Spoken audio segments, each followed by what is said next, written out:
Evangelho de Mateus, versículo 41 até o 46. Os irmãos encontraram? Amém? Vamos ficar de pé para ler? A gente iniciar aqui a palavra, lendo os versículos de pé. Evangelho de Mateus 22.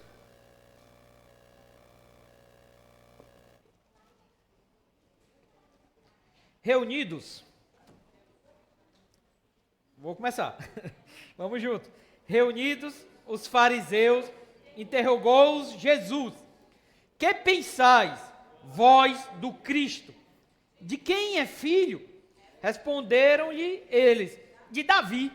Replicou-lhe Jesus: como, pois, Davi, pelo Espírito, chama-lhe Senhor, dizendo: disse o Senhor a meu Senhor, assenta-te à minha direita, até que eu ponha os teus inimigos debaixo dos teus pés. Se Davi, pois, lhe chama Senhor, como é ele seu filho? E ninguém lhe podia responder palavra, nem ousou alguém, a partir daquele dia, fazer-lhe pergunta. João 14. Agora vamos ver se os irmãos leem mesmo comigo. João 14, versículo 6. Vamos ler, vamos proclamar o que Jesus disse que ele é.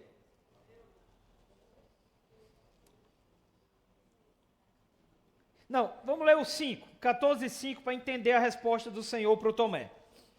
Disse-lhe Tomé: Senhor, não sabemos para onde vais, como saber o caminho? Respondeu-lhe Jesus: eu sou o caminho e a verdade e a vida. Ninguém vem ao Pai senão por mim. Fala para o irmão que está do lado que o Senhor é a verdade, o caminho, a verdade e a vida.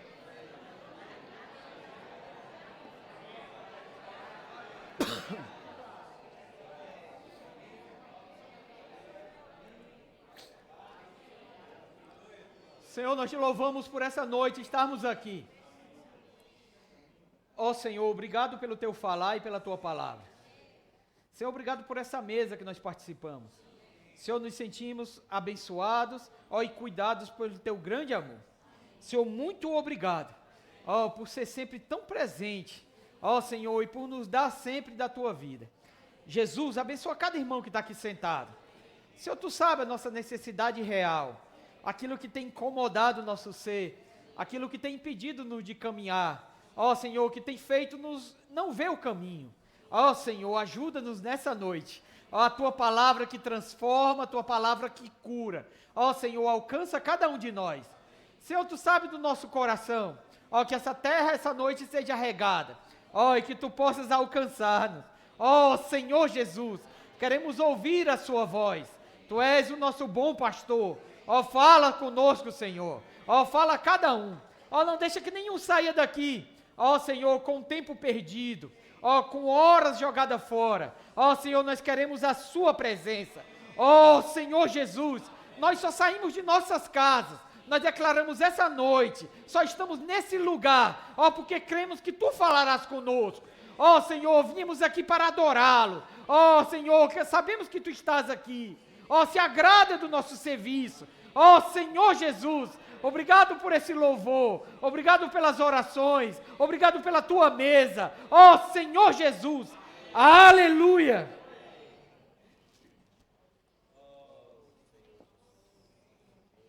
Amém, irmãos?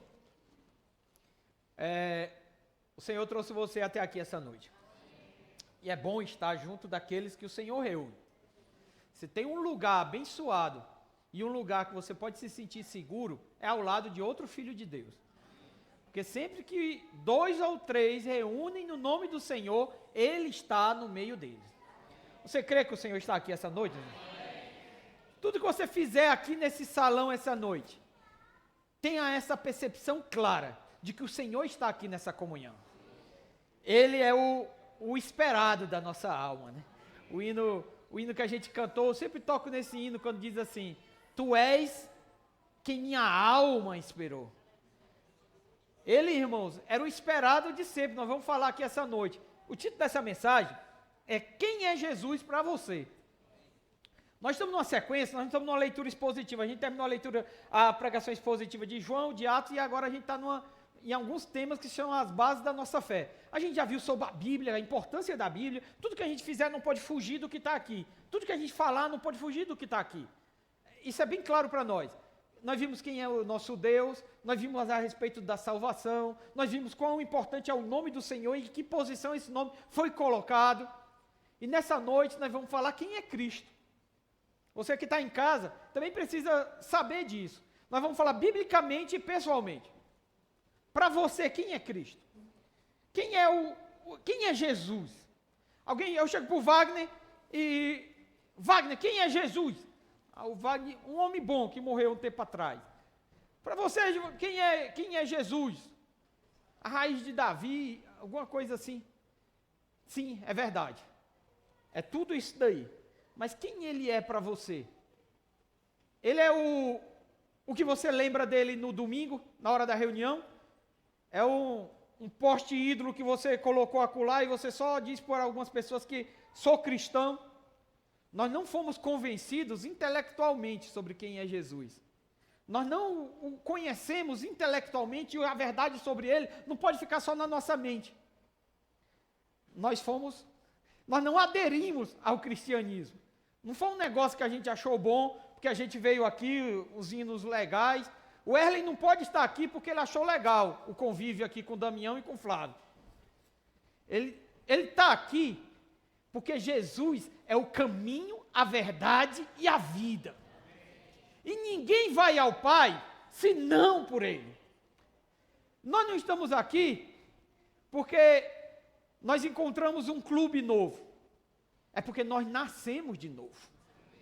Ou é isso, ou Jesus faz diferença na sua vida. Se você não consegue responder essa pergunta, ou a forma como você responder essa pergunta, define como você tem vivido.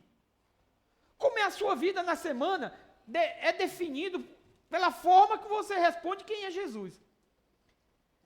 Se a vontade dele importa para você ou não. Se o que ele é e o que está na Bíblia dizendo a respeito dele, o que ele fez, o que ele é, o quão importante ele é, qual a vontade dele. Se nada disso importar, se não fizer diferença, vai ser testemunhado no seu viver, vai ser refletido nas suas ações. Tudo que você fizer vai estar assim. Mas Jesus é importante para nós estamos aqui essa noite. Nós queremos conhecer mais o nosso Senhor. Quem quer conhecer mais o Senhor, diga amém. Eu quero conhecer esse Senhor intimamente, pessoalmente. O hino que a gente cantou dizia assim, ó Senhor, irmão, só os hinos já dá para a gente ir para casa, assim, com a mensagem desse negócio. O hino que a gente cantou dizia assim, ó Senhor, eu amo a Ti. Ó, como amo a Ti. Aí ele diz assim, o mundo vou deixar, para sempre Te seguir. Aí eu lembrei de um versículo que eu tenho tocado, vira a página, quem está aí, a gente leu agora 14:6, o 14:21 diz assim, aquele que tem os meus mandamentos e os guarda, esse é o que me ama. Entende isso aí? Aquele que tem os meus mandamentos e os guarda, esse é o que me ama. Aquele que me ama será amado por meu Pai, e eu também o amarei, e me manifestarei a ele. Não dá, irmãos. O amor, ele não é um negocinho que você diz assim, eu amo tanto Jesus que fico todo arrepiado, eu fico arrepiado por amar Jesus, só não gosto muito de ler a Bíblia, nem de ser cristão, de dar testemunho, mas amo demais. O amor não é um arrepio, o Senhor está dizendo aqui, não é você ficar arrepiado, porque cantou um hino, não é você conseguir fazer uma frase bonita sobre Jesus. Jesus diz assim, ó, quer saber quem me ama? Aquele que tem os meus mandamentos e os guarda, esse é o que me ama. Eu sei onde achar aquele que me ama. É o que tem os meus mandamentos e os guarda. Para esse que me ama, que ama a minha palavra, eu vou me manifestar a ele. Você quer que o Senhor se manifeste para você na sua casa? Tem uma manifestação do Senhor que ela é pessoal, ela é íntima. É para aqueles que amam e guardam a sua palavra. Ele está dizendo aqui, eu vou ouvir. Eu quero que o Senhor se manifeste para mim. Eu quero que o Senhor venha falar comigo de novo, hoje à noite. Você quer que o Senhor fale hoje à noite com você, irmãos? Abra sua Bíblia e deixa o Senhor falar com você hoje à noite. Está aqui o caminho que o Senhor quer. Eu sempre digo isso. Ele já fez a parte complicada, foi trazer você para cá essa noite. Todos os desculpas que você inventou na sua mente, nenhuma deu certo e você veio para cá. E agora, irmãos, ore, invoca o Senhor para que o Senhor fale com você. Oh, Senhor, muito obrigado por estar aqui nessa comunhão. Que na nossa casa, o irmão esses dias falando, ele disse assim, a gente é tão egoísta que nas nossas casas a gente estira um monte de espelho e fecha as Bíblias. Os espelhos estão sempre prontos para a gente estar se olhando, mas a Bíblia está sempre fechada e a gente lê pouco. Cuidado, irmãos, não se contemplar demais e contemplar pouco o Senhor.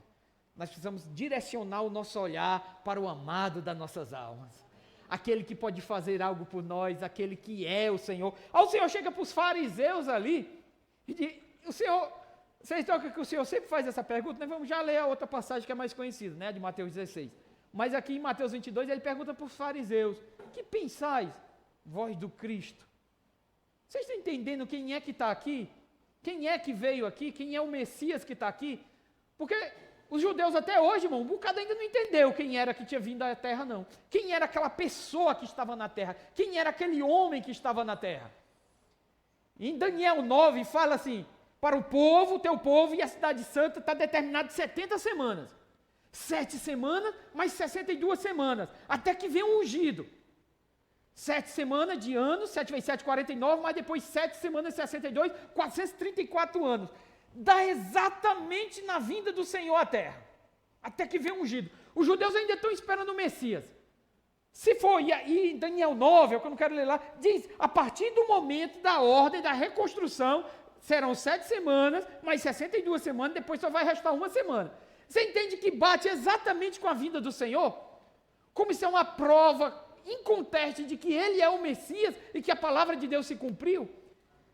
Se está esperando o Messias, então a palavra de Daniel ela foi por algo abaixo. Porque os anos já passaram. 7 mais 62, bateu os anos, não teve Messias, então Daniel errou. E Gênesis 49, 10 diz que o cetro não se apartará de Judá até que venha Siló. No ano 70, Jerusalém foi destruído. Até ali, quando o Império Romano estava, ainda tinha a linhagem real dos reis de Judá, ainda tinha, apesar de não ter mais o rei ali, a partir dali não tem mais cetro em Judá. Por que não tem mais cetro em Judá ali? Porque o Messias veio. Até que viesse o Siló, sempre teria, nunca se apartou o cetro ali. Mas o Messias veio. Irmãos, o Senhor é o Messias prometido, aquele que era aguardado, há anos aguardado, há décadas, há séculos, aquele que tinha sido profetizado que viria à terra, ele veio. E esse Senhor encontrou você.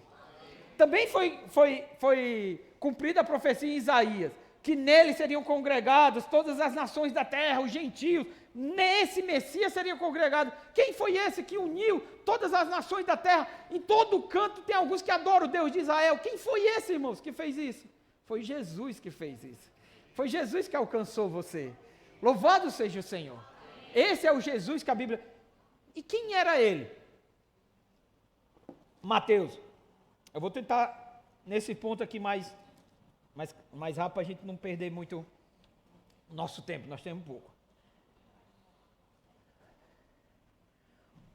Ora, o nascimento de Jesus Cristo foi assim. Estando Maria, sua mãe, desposada com José. Mateus 1,18. Vai na Bíblia, irmãos. Quando você precisar falar com alguém, não é para ensinar alguém, não é para doutrinar alguém. É para você ter a palavra, para suprir alguém. Para você chegar lá e dizer, olha aqui, como o meu Senhor, ele era um homem. Jesus veio a essa terra como um homem perfeito. Ele era um homem. Não foi um homem que já chegou grande. Assim não era um homem. Ele nasceu do ventre de uma mulher, assim como eu e você.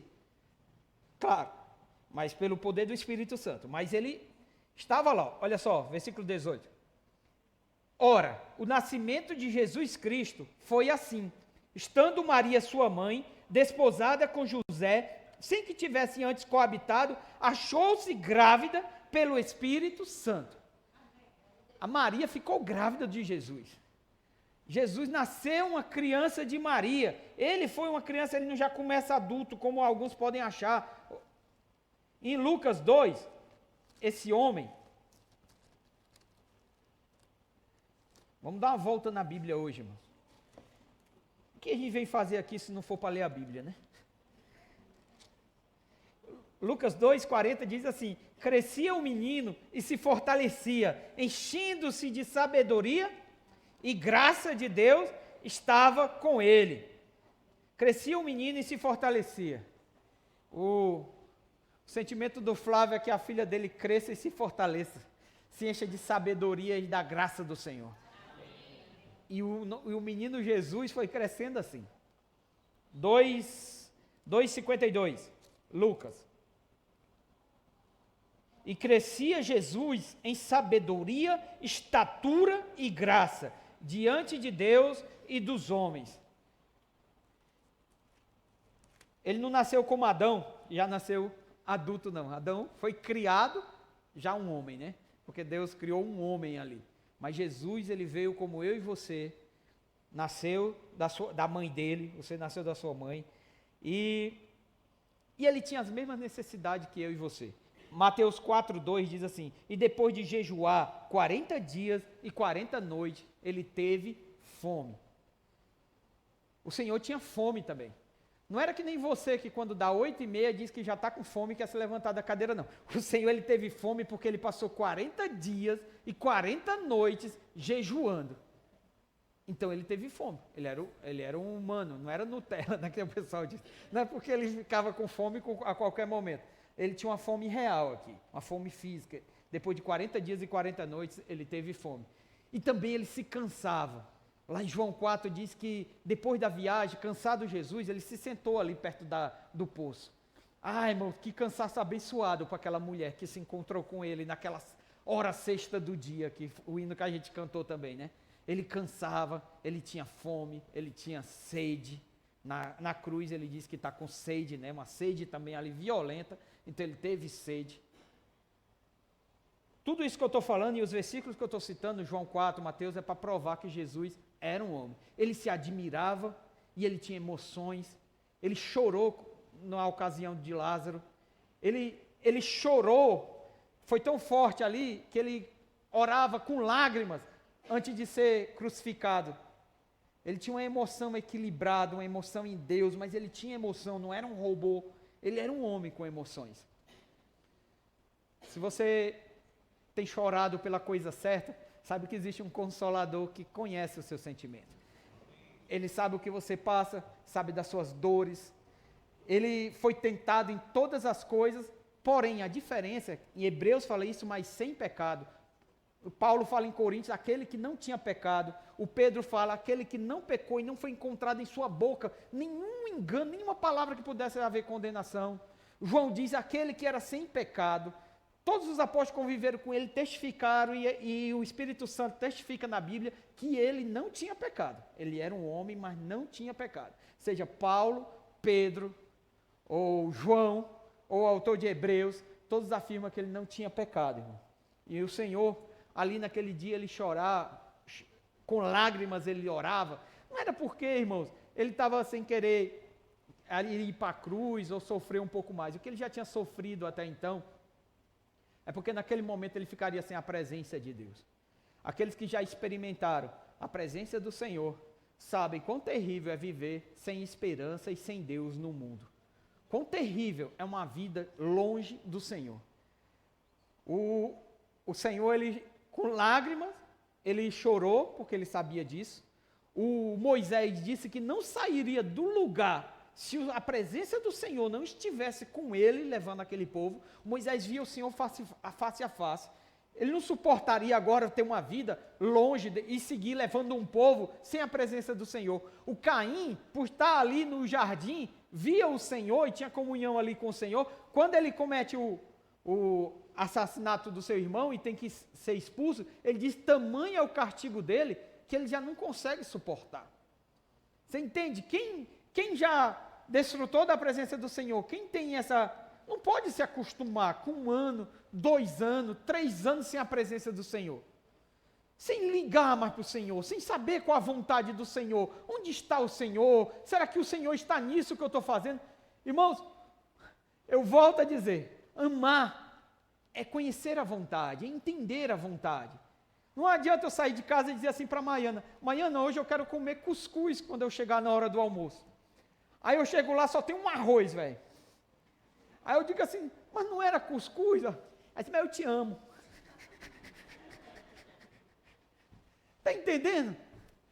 Mas nem ligou para a minha vontade.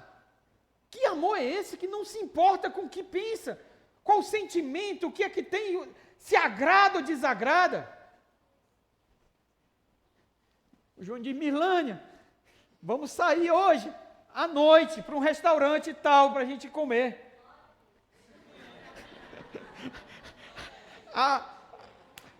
A Milânia à noite diz, não, Júlio, eu fiz tapioca para a janta, nós não vamos sair não. Não vai fazer isso. Quem ama, irmãos, se preocupa com a vontade. Quem ama o Senhor, quer conhecer a vontade do Senhor. A alegria do Senhor quando achou Davi foi que ele diz assim, eu achei Davi, um homem que fará toda a minha vontade. Até que fim tem alguém na terra que se preocupa? Não é mais um que anda na vaidade dos pensamentos, obscura-se de entendimento, querendo fazer só o que lhe importa. Vamos amar a palavra do Senhor de todo o nosso coração. Isso aqui tem que ser importante para nós, saber o que é que o Senhor quer, o que é que Ele pensa. E não é uma parte da verdade. Esse dia eu mandei para o Damião, foi para o Júnior, mandei por dois. Um trecho que eu vi sobre caricatura e retrato. Vocês já viram o pessoal faz caricatura? Pega o nariz de alguém, alguma coisa assim, faz bem grande, destaca uma parte, uma orelha, e destaca um olho, faz uma caricatura e tal, aquela... Mas não é um retrato fiel do que é aquela pessoa, é só uma caricatura. Pegar um único ponto da verdade e destacar aquele ponto, ficar só naquele ponto.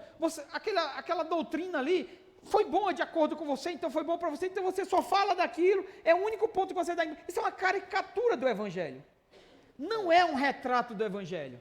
Um retrato do Evangelho é toda a palavra de Deus, toda a Escritura de Deus, tudo que o Senhor falou. Aí nós temos uma foto real do que é o Evangelho. Nós não queremos caricatura, não queremos escolher a passagem que nos impressiona e que nós ficamos enfatizando. Nós queremos toda a verdade. Que o Senhor nos mostre toda a sua verdade. Que Ele explane para nós o seu coração e mostre a sua vontade. Que o Senhor seja... Ele era um homem perfeito, sem pecado. Mas Ele também era... Ele não era, Ele é, porque Ele está vivo. Ele morreu e Ele ressuscitou. E o outro ponto, quem é Jesus, irmãos, é que Ele é Deus. Amém? Amém. João. Vamos ver na Escritura, né? Aí você vai na sua intimidade, lembrando quem é Jesus para você. Se Ele importa, se as suas emoções são baseadas no que Ele pensa, no que Ele gosta, no que Ele ama. Nós nascemos de novo, irmãos. E se alguém está em Cristo, é nova criatura. O que o Senhor fez conosco, não foi nos colocar dentro de uma gaiola, e dentro de uma jaula.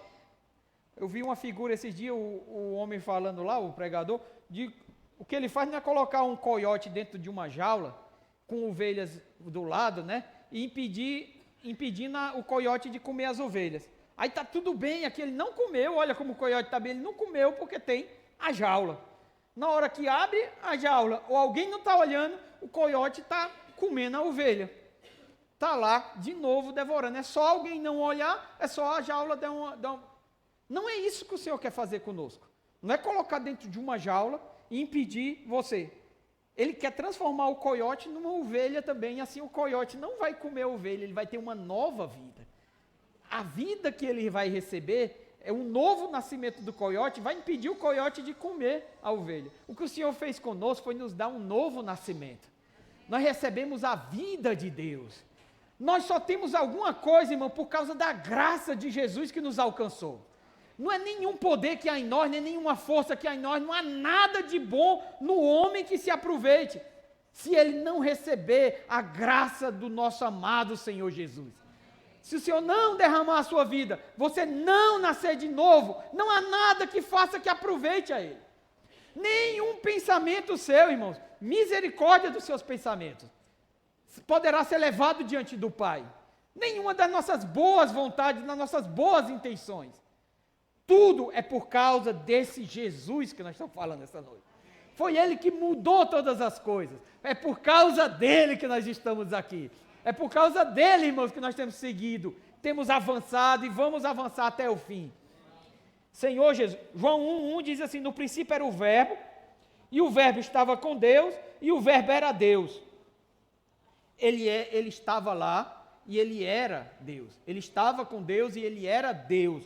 Quem é esse verbo? Versículo 14. E o verbo se fez carne e habitou entre nós, cheio de graça e de verdade. E vimos a sua glória, glória como do unigênito do Pai. Aleluia. Ele é Deus.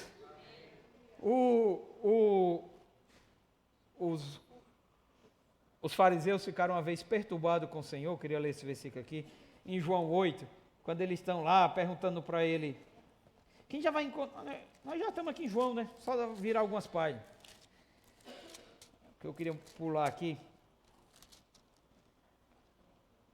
João 8,56 diz assim, Abraão, vosso pai, alegrou-se por ver o meu dia, viu e regozijou-se. Perguntaram-lhe, pois, os judeus, ainda não tem 50 anos e viste Abraão? Os judeus aqui falaram assim com o Senhor, porque ele aparentava ser mais velho, né? Ele era longe de 50 anos, mas aqui ele diz, você não tem nem 50 anos, e como é que você viu Abraão? Respondeu-lhe Jesus, em verdade, eu vos digo, antes que Abraão existisse, eu sou. Então pegaram pedras para atirar nele, mas Jesus se ocultou e saiu do templo. Sabe o que é essa resposta aqui do Senhor? É a mesma que Moisés, quando era para ir conversar com o faraó, perguntou para Deus. E quando eles perguntaram, quem é esse Deus que vem aqui para tirar aqui, você fala para o faraó, lá em Êxodo 3, do 10 até em diante, vocês viram essa conversa do Senhor com Moisés. Ele diz assim, vocês vão dizer para ele que o Eu Sou enviou. Era assim que o Senhor se chamava, Deus se chamava o Eu Sou. E o Senhor Jesus dá uma resposta para eles aqui, dizendo, antes que o Abraão existisse, eu sou. O judeu sabia o que ele estava querendo dizer. Quer dizer que ele está se chamando de Deus? Quem se chama de eu sou, só pode ser Deus. E ele era Deus, ele falou, eu sou. Assim como o nome que Deus mandou Moisés usar era eu sou, o Senhor Jesus é o nosso eu sou. Colossenses 2, irmãos.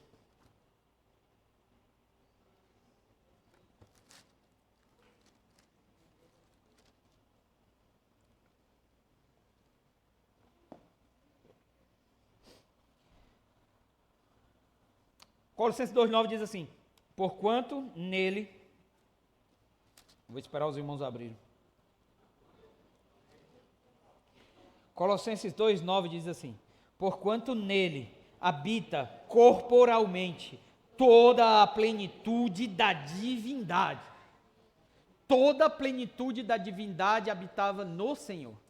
E no 1,19 ele diz assim, porque aprove a Deus que nele residisse toda a plenitude.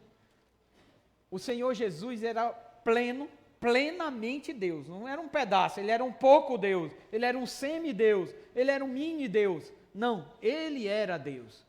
Nele habitava corporalmente toda a plenitude da deidade. Nele habita, né? Ele é esse que é tanto homem como Deus. Mateus 1,23, para a gente concluir essa parte de que o Senhor é Deus. Mateus 1,23, volta na sua Bíblia.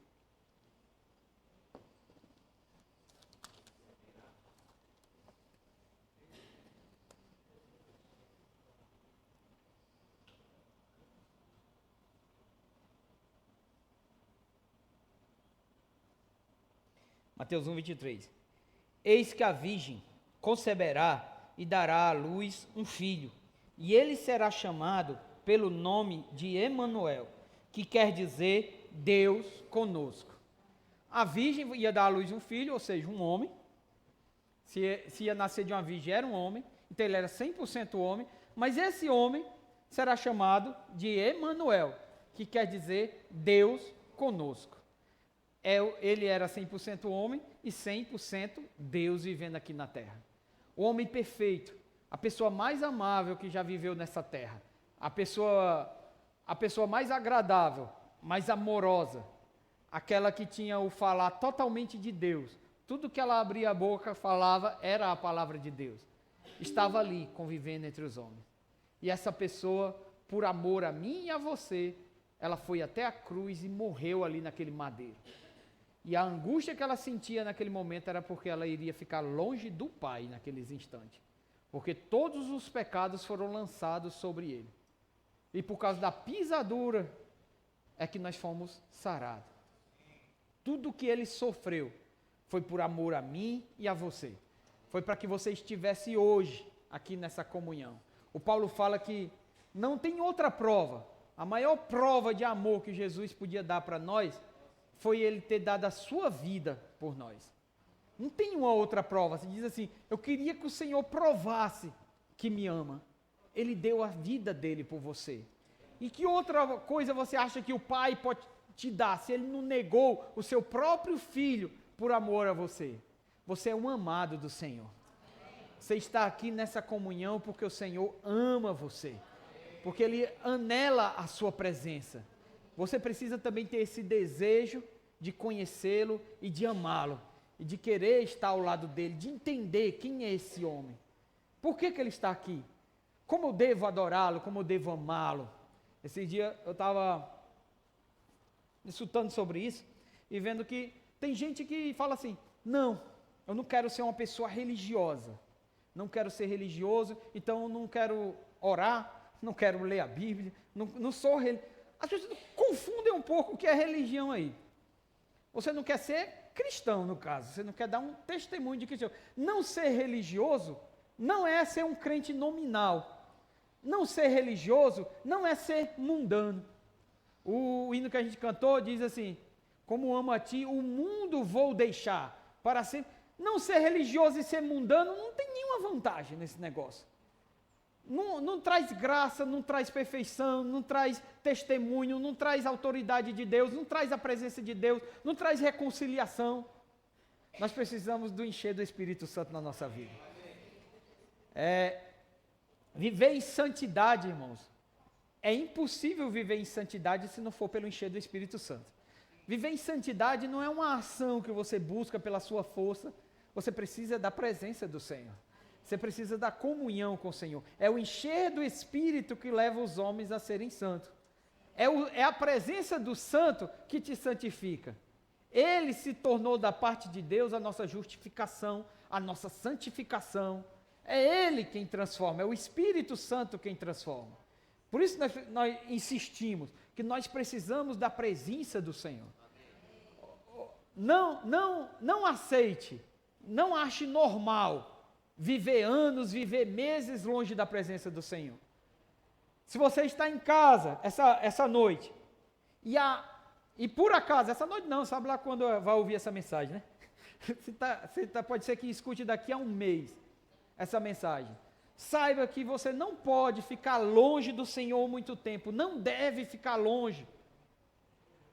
O mundo é mau, as situações ao redor, elas estão cada vez piores. O amor se esfriando de quase todos. A gente precisa estar perto daqueles que buscam a presença do Senhor. É muito bom ter comunhão em casa. É urgente que você tenha uma comunhão real com Deus na sua casa. Mas você precisa reunir com os filhos de Deus para exortar, para admoestar, para ser encorajado, para ter um louvor coletivo, para ter uma oração que suba ao céu e você responda a oração, esteja junto nessa hora. Há uma porção, irmãos, que o cristão só recebe coletivamente. Isso está claro na Bíblia. Quando, desde o início, nós estamos falando de uma igreja que alguém contou uma história. A igreja que está aqui na Bíblia, que foi gerada em Jerusalém e depois nas cidades circunvizinhas ali das províncias do Império Romano. Eles viviam coletivamente e tinham manifestação do Espírito porque estavam juntos buscando a presença do Senhor. Esse é o nosso modelo. Isso é o que nós precisamos buscar. Ter esse viver que agrade ao Senhor e que tenha a presença dEle. Por que o Senhor veio, irmão, a essa terra então? Vamos ver na Bíblia aqui. João.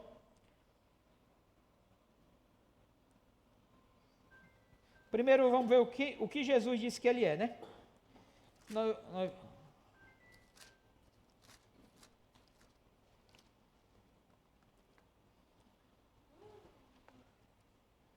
Os irmãos estão lendo, abrindo em qual? Vamos abrir em Mateus. Mateus 16.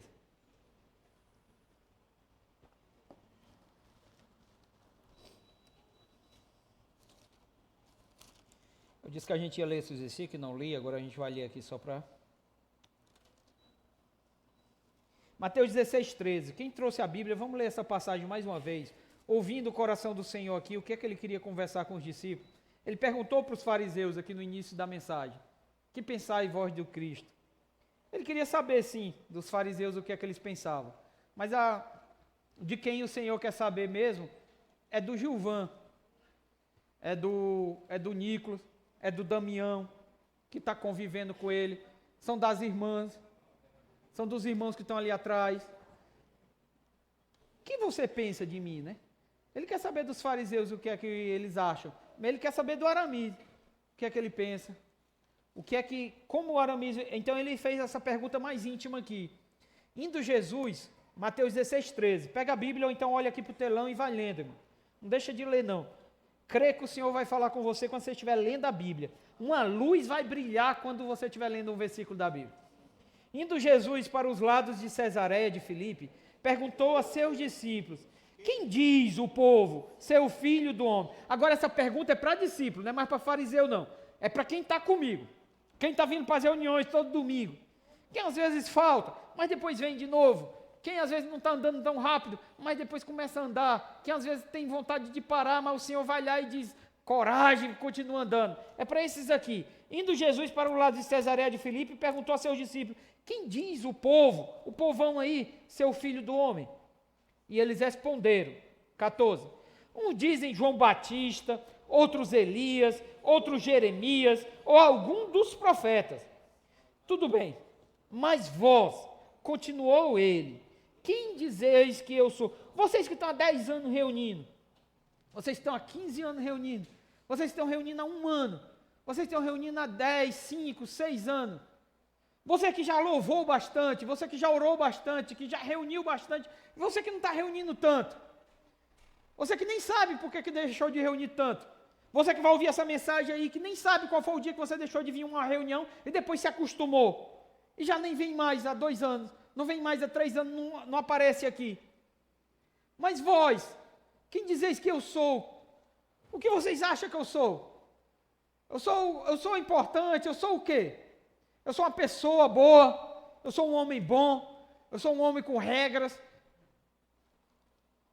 Respondeu-lhe Simão Pedro e disse: tu és o Cristo, tu és aquele que era esperado, tu és aquele que era aguardado, tu és o ungido, tu és aquele que agora pronto, a busca, qualquer fonte, qualquer poço, ninguém precisa mais, tu és o Cristo, o Filho do Deus vivo. Irmãos, o coração do Senhor nessa hora se alegrou. Ninguém fala para alguém assim, quando alguém fala um negócio desse, ninguém diz assim: então Jesus lhe afirmou: bem-aventurado és, ô Wagner. O Senhor não baixou a voz na hora de falar esse negócio aqui. Você já viu alguém chamar alguém de bem-aventurado ou dar um parabéns para alguém? O Júnior fala uma resposta aqui boa e eu digo: parabéns. Não, você diz: parabéns, rapaz. O Senhor aqui nessa hora virou para o Pedro e disse assim: bem-aventurado és, Simão Bajonas. Tem que ter alguém que saiba quem eu sou, tem que ter alguém que valorize o que eu vim fazer aqui, tem que ter alguém que reconheça quem eu sou, que queira a minha presença, que queira estar comigo, que queira conhecer a minha vontade. Quando o Guilherme responde, o Senhor tem que olhar para o Guilherme assim e dizer assim: Guilherme, tu és bem-aventurado. Não é carne e sangue, não é a tua inteligência, a tua sabedoria que está revelando, é o Pai que está no céu. Você quer que o Senhor se manifeste a você, irmão? Vamos conhecer mais o Senhor, vamos amar o Senhor, amar a palavra. Bem-aventurado, não é carne e sangue que te revelaram, mas meu Pai que está no céu. Também eu te digo, tu és Pedro, sobre esta pedra edificarei a minha igreja. Aí o Senhor vai agora, irmão, para a gente ir concluindo, vamos ver só o que o Senhor, 2 passagens onde ele diz quem ele é, né? João 11. Vimos o que Pedro disse, vimos o que os fariseus achavam. É importante saber, irmão, o que você acha do Senhor. Ele foi bom no começo. Tem irmãos que é tão saudosismo e dizem assim: era tão bom o Senhor no passado. o Senhor era tão bonzinho no passado, era tão bom, era bom demais, irmãos, eu reconheço. Mas eu creio que o Senhor tem muita coisa boa ainda pela frente. Você acha que o que o Senhor tinha, ele já acabou?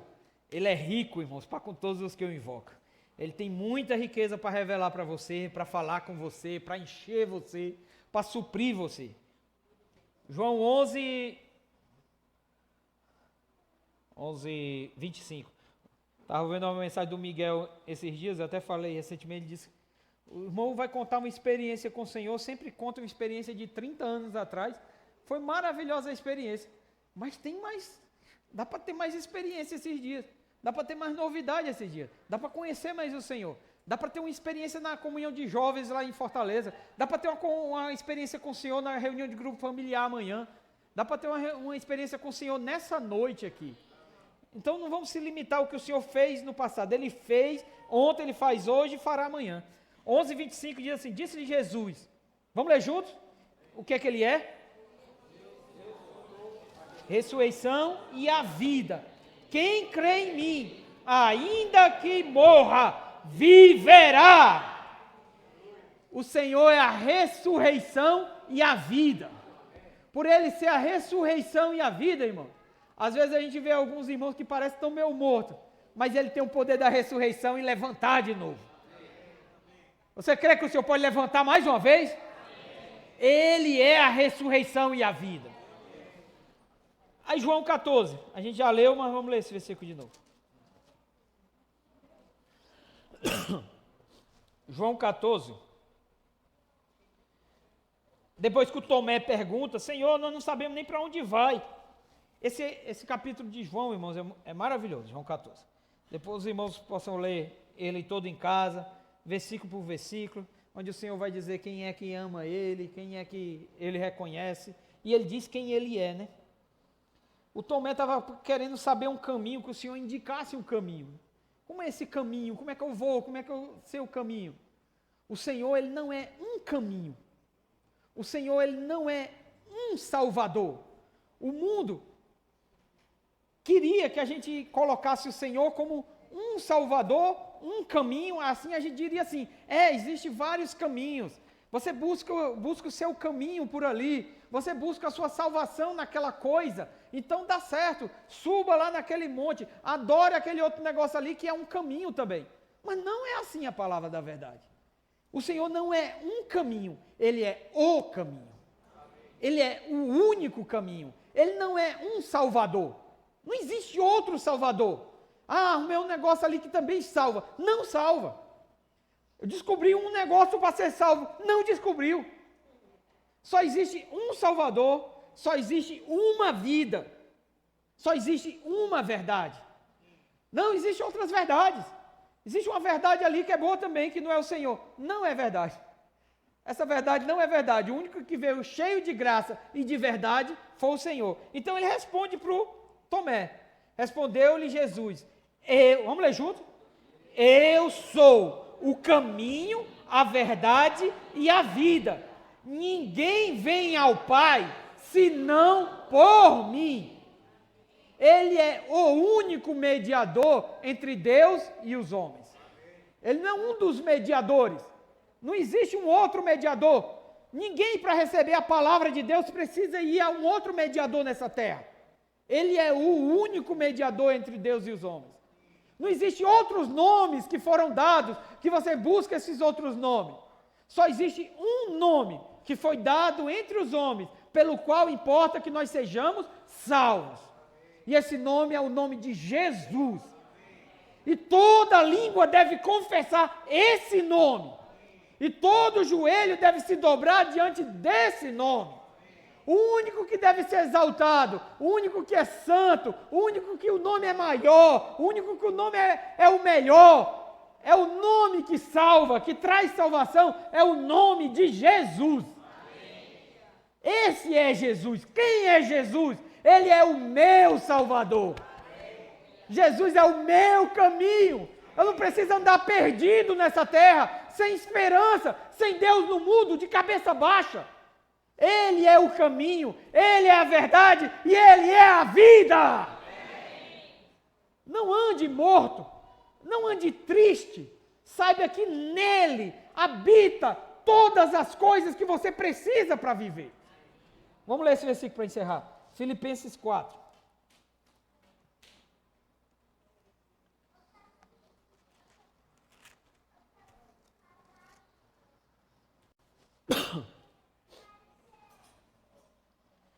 A gente precisa de tanta coisa, irmão. A gente acha que precisa de tanta coisa. A gente quer tanta coisa, a gente fica ansioso com tanta coisa. A gente cria necessidade na nossa mente que a gente acha que precisa daquela coisa.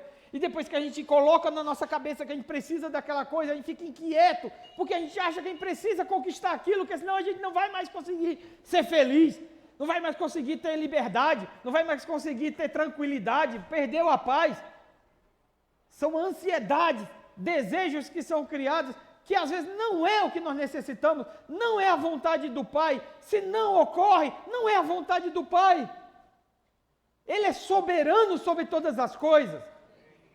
Ele era soberano na eternidade passada e será soberano até a eternidade futura. Ele sempre será soberano e cuidará da nossa vida. Ele é o bom pastor.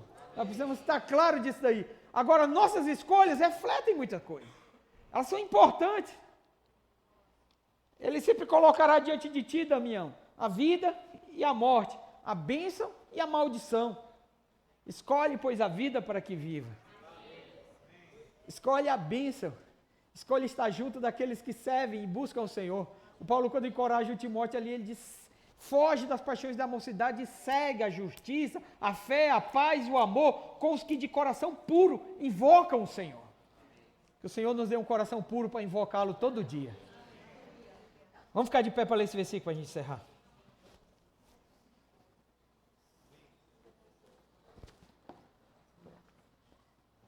Em você, irmão, sempre faltará alguma coisa. Se você colocar as suas esperanças na sua força, sempre faltará alguma coisa. Se você acha que já conquistou alguma coisa e que agora você sabe um caminho novo, você sempre será fracassado. Você sempre baterá com a cabeça, perceberá que retornou e às vezes você acha que eu caminho 3 passos para frente e parece que volto 4 para trás. Eu não estou conseguindo avançar. Em você não há esperança.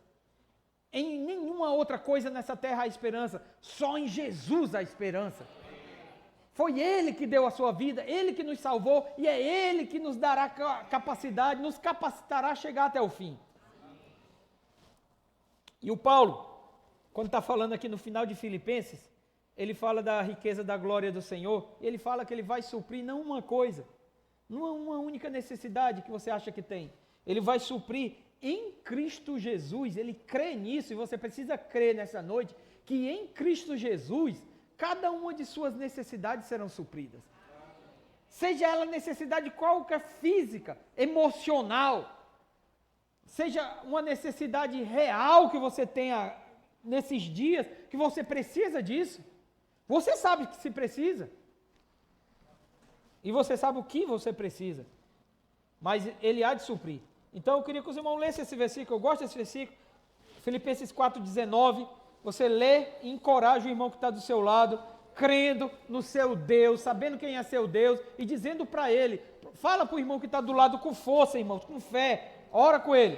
E o meu Deus, segundo a sua riqueza em glória, há de suprir em Cristo Jesus cada uma de vossas necessidades. Agora fala para o irmão esse versículo. Meu Deus,